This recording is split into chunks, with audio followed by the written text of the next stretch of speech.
Welcome to शाश्वती education. आज हम आपको कुछ क्वेश्चंस बताने जा रहे हैं जो कि एडवांस मैथमेटिक्स में ज्योमेट्री से संबंधित हैं और पिछले साल में आए हुए हैं। तो हमारा पहला क्वेश्चन है, केंद्र ए तथा बी एवं त्रिज्या 2 सेंटीमीटर वाले दो वृत्त एक दूसरे को बाहर से बिंदु सी पर स्पर्श करते हैं। केंद्र सी और त्रिज्या 2 सेंटीमीटर वाला एक तीसरा वृत्त जो है ये इन दोनों अन्य वृत्तों को डी और ई पर मिलता है। तो बनने वाले चतुर्भुज ए बी डी ई का क्षेत्रफल हमें ज्ञात करना है। आपके ऑप्शन दिए हुए हमें, ऑप्शन ए 2√2 वर्ग सेंटीमीटर, ऑप्शन बी 3√2 वर्ग सेंटीमीटर, ऑप्शन सी 2√3 वर्ग सेंटीमीटर और ऑप्शन डी दे रखा हमको 3√3 वर्ग सेंटीमीटर। तो इस क्वेश्चंस को हल करने के लिए सबसे पहले हम वृत्त बनाते हैं। तो यहाँ पे हमें वृत्त दिए हुए हैं। तो देखो हमारे अगर इसका हल करेंगे तो हमारे पास दो वृत्त दे रखे हैं। इन दोनों वृत्तों के अगर हम नाम दें तो ये पहला वृत्त है और ये दूसरा वृत्त है जो इस सी बिंदु पर एक दूसरे को मिल रहे हैं। तो ये सी बिंदु हो गया। तो ये कैसा बिंदु, ये कौन सा बिंदु, सी बिंदु। ये ए बिंदु है और ये बी बिंदु है। तो ए और बी बिंदु वाले जो वृत्त है वो सी बिंदु पे मिल रहे हैं और सी को केंद्र मानते हुए बराबर त्रिज्या से हमने एक तीसरा वृत्त खींचा है। दो डी और ई बिंदुओं पर ये दोनों वृत्तों को मिल रहे हैं। यहाँ से आप देख रहे हो ए बी ई डी जो चतुर्भुज बन रहा है वो एक समलंब चतुर्भुज है। यहाँ पे ए बी का जो दूरी होगा वो 4 सेंटीमीटर होगा। तो ए बी का वैल्यू कितना होगा, ए बी बराबर 4 सेंटीमीटर। ए बी का वैल्यू कितना, देखो यहाँ पे ये 2 सेंटीमीटर है यहाँ से यहाँ, तो उस ए सी का वैल्यू 2 सेंटीमीटर है और सी बी का वैल्यू 2, तो ए बी का वैल्यू कितना हो गया 4 सेंटीमीटर। और इसी तरह से डी से यहाँ पे लंब डालेंगे तो इसको हमने एफ और जी पॉइंट डाल दिया। तो यहाँ से हम देख रहे हैं ए एफ का वैल्यू 1 सेंटीमीटर होगा, एफ सी का वैल्यू 1 सेंटीमीटर, ये भी 1 सेंटीमीटर, ये भी 1 सेंटीमीटर। तो यहाँ से एफ जी का जो वैल्यू है 2 सेंटीमीटर, मतलब डी ई का जो वैल्यू होगा, डी का वैल्यू कितना हो गया, 2 सेंटीमीटर हो गया। अब यहाँ से देखो, यहाँ से डी एफ जो दूरी है, डी एफ वो हमको निकालनी है।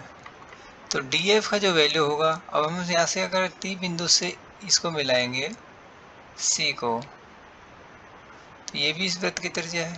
तो ये भी 2 सेंटीमीटर और ये 1 सेंटीमीटर, तो ये 1 सेंटीमीटर है, ये 2 सेंटीमीटर है। तो ये कितना हो जाएगा, ये √3 सेंटीमीटर हो जाएगा। कितना हो जाएगा, D F equal to √3 centimetre. तो यहाँ से हम देखेंगे कि एक समलंब चतुर्भुज है। समलंब चतुर्भुज क्षेत्रफल होता है 1/2 गुणा समांतर भुजाओं का योग। समांतर भुजा कौन सी है यहाँ पे, 4 सेंटीमीटर 2 सेंटीमीटर, तो 4 + 2। समांतर भुजा कितनी है ना, 4 + 2 गुणा बीच की समांतर भुजा बीच की दूरी √3। तो यहाँ से हम देख रहे हैं 4 + 2 6, 6/2 3, तो 3 √3 इसका आंसर है। आप देख रहे हैं ऑप्शन ड जो हमारा है 3 √3, ये इसका करेक्ट आंसर होगा। इसी तरह से अगला क्वेश्चन देखते हैं। एक त्रिभुज की 3 माध्यिकाएं हैं जिनकी लंबाई क्रमशः 9, 12 और 15 सेंटीमीटर दे रखी है। लंबाई माध्यिका कितनी है, 9, 12 और 15 सेंटीमीटर है। तो उनका क्षेत्रफल हमें ज्ञात करना है। तो अगर इसका हम रफ डायग्राम बनाते हैं, तो सपोज करो हमने कोई एक त्रिभुज ले लिया। तो ये एक त्रिभुज है जिसमें ये ए बिंदु है, सॉरी ये बी बिंदु है, ये ए बिंदु है और ये सी बिंदु है। तो इसकी जो माध्यिका के मध्य बिंदु को मिलाने वाली शीर्ष से मिलाने वाली जो रेखा होगी वो होगी। तो ये हमने ए डी ले लिया, ये बी ई ले लिया,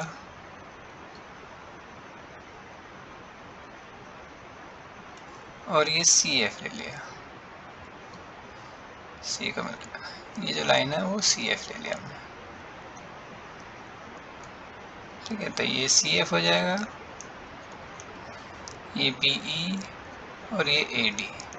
हमको ए डी का वैल्यू दे रखा है, ए डी बराबर 9 सेंटीमीटर, बी ई बराबर 12 सेंटीमीटर और CF बराबर 15 सेंटीमीटर हमको दे रखा है। तो अब हम ये निकालेंगे तो हम OA, इस बिंदु को हमने O नाम दे दिया, तो OA का वैल्यू जो होगा वो 6 सेंटीमीटर हो जाएगा, क्योंकि ये दोनों बात एक में बांटता है, तो ये 6 सेंटीमीटर और ये 3 सेंटीमीटर। इसी तरह से OB का वैल्यू कितना हो जाएगा, ये 8 सेंटीमीटर हो जाएगा, और OC का वैल्यू हो जाएगा 10 सेंटीमीटर हो जाएगा। तो यहाँ से हम देख रहे हैं कि इसका वैल्यू, अब ये समकोण त्रिभुज बनाएगा तो ये वैल्यू 10 हो गया। तो यहाँ से हम कह सकते हैं इस वाले त्रिभुज का जो क्षेत्रफल होगा, तो पूरे त्रिभुज क्षेत्रफल इस वाले त्रिभुज का 3 गुना होगा। तो हम कह सकते हैं पूरे त्रिभुज ABC का जो क्षेत्रफल होगा, ABC का जो क्षेत्रफल होगा वो किसके बराबर होगा, 3 गुना इस वाले त्रिभुज के बराबर। तो 1/2 गुणा इस त्रिभुज क्षेत्रफल 1/2 गुणा आधार गुणा ऊंचाई। तो आधार अगर इसका हम ये लें 6 सेंटीमीटर तो ऊंचाई 8 हो जाएगा, तो 6 गुणा 8। तो इसको हम सॉल्व करेंगे तो ये 72 वर्ग सेंटीमीटर आता है। तो 72 सेंटीमीटर, तो ऑप्शन सी हमारा करेक्ट आंसर होगा। इसी तरह से अगला क्वेश्चन देखते हैं। ABCD एक चक्रीय चतुर्भुज है, O वृत्त का केंद्र है। यदि कोण COD बराबर 140 डिग्री और कोण BAC बराबर 40 डिग्री हो तो BCD का वैल्यू हमको निकालना है। तो यहाँ पे हम देख रहे हैं कि हमारे पास एक वृत्त है, तो वृत्त के जो 4 बिंदु हैं वो चक्रीय चतुर्भुज बना रहे हैं। तो ये हमने एक चक्रीय चतुर्भुज बना दिया। तो ये चक्रीय चतुर्भुज है, इसमें ये A, B,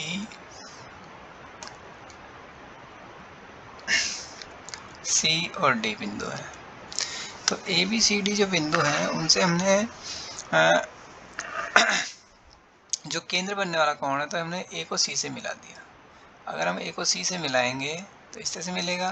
तो यहाँ से जो बनने वाला कोण है केंद्र पे वो 140 डिग्री दे रखा है, ये हमको 140 दे रखा है। और BAC कौन सा एंगल है, BAC ये वाला एंगल हमको 40 डिग्री दे रखा है। तो हम देखेंगे कि अगर हम CD चाप से देखें तो CD चाप से केंद्र पे 40 डिग्री बना है, परिधि पे 70 डिग्री कोण बनेगा। तो ये कोण कितना हो गया, 70 डिग्री।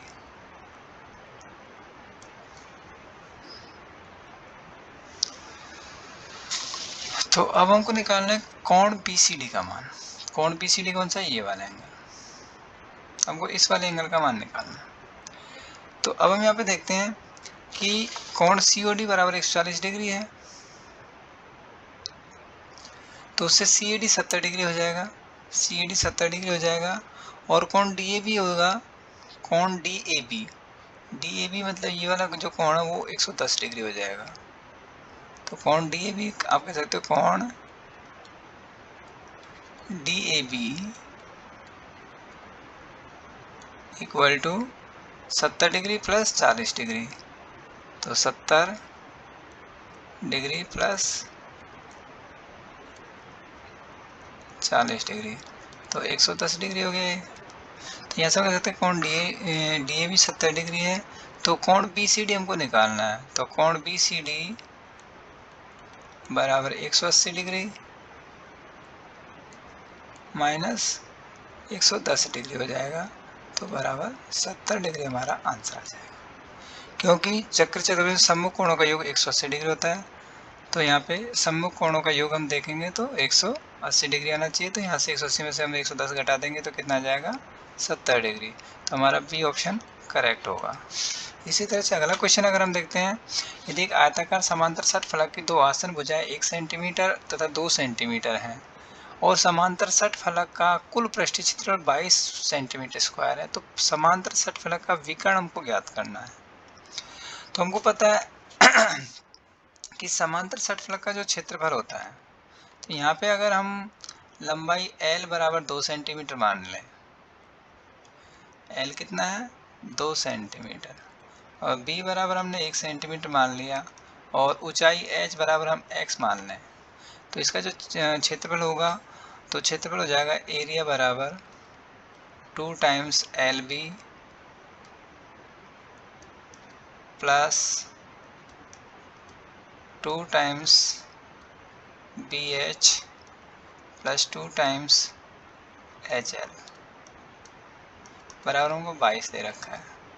तो यहाँ से हम ये वैल्यू पुट कर देंगे। तो यहाँ से हम कह सकते हैं L का मान हमको 2 सेंटीमीटर, B का मान 1 सेंटीमीटर, H का मान x सेंटीमीटर हमको यहाँ पर रखेंगे। तो इसका समीकरण हो जाएगा 2 से कॉमन लेके भाग दे देंगे तो 2 प्लस x प्लस 2x बराबर 11। तो यहाँ से 3x बराबर 11 में से 2 जाएगा 9 बचेगा। तो x का मान आ जाएगा, तो x बराबर हो जाएगा हमारे पास 3 सेंटीमीटर। तो हम कह सकते हैं कि इसकी जो ऊंचाई होगी वो 3 सेंटीमीटर होगी। तो उसका जो विकर्ण का मान होगा, तो विकर्ण हम कह सकते हैं विकर्ण बराबर अंडर रूट होता है under root L square plus B square plus H square. तो बराबर अंडर रूट 2 का स्क्वायर प्लस 1 का स्क्वायर प्लस 3 का स्क्वायर। तो बराबर अंडर रूट 4 प्लस 1 प्लस 9 बराबर अंडर रूट 14 हमारा आंसर आ जाएगा। तो बी ऑप्शन हमारा करेक्ट आंसर होगा।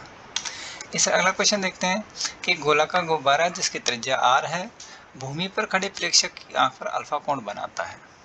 यदि गुब्बारे के केंद्र का उन्नयन कोण बीटा हो तो गुब्बारे के केंद्र की भूमि से ऊंचाई कितनी होगी। तो यहाँ पे हमको 4 ऑप्शन दे रखे हैं। पहला ऑप्शन है r cosec alpha sign beta, दूसरा ऑप्शन है r cosec alpha upon 2 sign beta, तीसरा ऑप्शन है r cosec alpha upon 2 cos beta और चौथा ऑप्शन है r sine alpha sign beta. तो यहाँ पे हम इसका ज्योमेट्री अगर देखते हैं तो इसका ज्योमेट्री अगर बनाएंगे तो हमारे पास एक गोलाकार गुब्बारा है। तो हमने ये गुब्बारा बना लिया, ये इसका केंद्र है और ये हमारा धरातल है। तो धरातल पे कोई भी आदमी यहाँ पे खड़ा है तो इसके साथ जो इसका कोण बन रहा है इसके आँख पे, वो कोण अगर हम बनाएंगे तो वो कोण अल्फा है। ये कोण कितना है अल्फा। तो यहाँ से हम एक कोण बना लेंगे दोनों से। तो ये कोण का जो मान आ रहा है आँख पे ये अल्फा आ रहा है, ठीक है। तो अगर इसके केंद्र से हम देखेंगे तो केंद्र का जो कोण आएगा, सॉरी केंद्र से जो कोण बन रहा है वो अल्फा अपॉन 2 होगा और इस केंद्र से जो इसका उन्नयन कोण है वो बीटा है। मतलब ये कोण आपका बीटा आ रहा है तो ये अल्फा अपॉन 2 होगा और ये भी अल्फा अपॉन 2 होगा। तो यहाँ से हम देख रहे हैं कि अगर इसका केंद्र हम C लेते हैं तो ये त्रिज्या R होगी